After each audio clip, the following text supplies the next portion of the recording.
Welcome to my new Calculus 1 series here on Understand the Math. This course is designed to take you step by step through the key concepts of Calculus 1, from functions, limits and continuity, all the way through derivatives, integrals, and their applications. I'm Cheryl Heil, a retired teaching professor of mathematics from Penn State.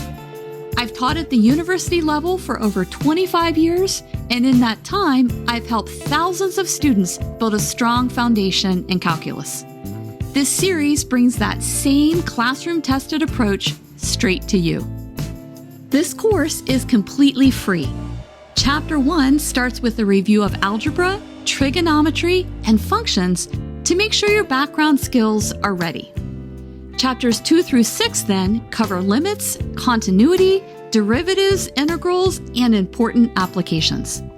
Each video includes clear explanations and worked out examples so you can follow along and really understand each step.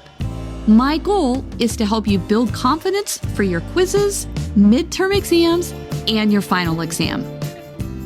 To make it easier for you, I've created free guided notes that go along with each video.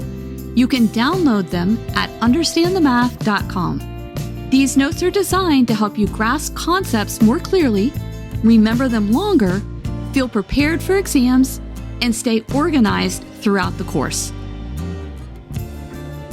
I'll be releasing new videos every Tuesday, Thursday, and Sunday at 3 p.m. Eastern Time. Subscribe to the channel today so you'll be notified whenever a new lesson is posted. Following along with the videos and guided notes will help you master the concepts and succeed in your course. I look forward to working through Calculus 1 with you.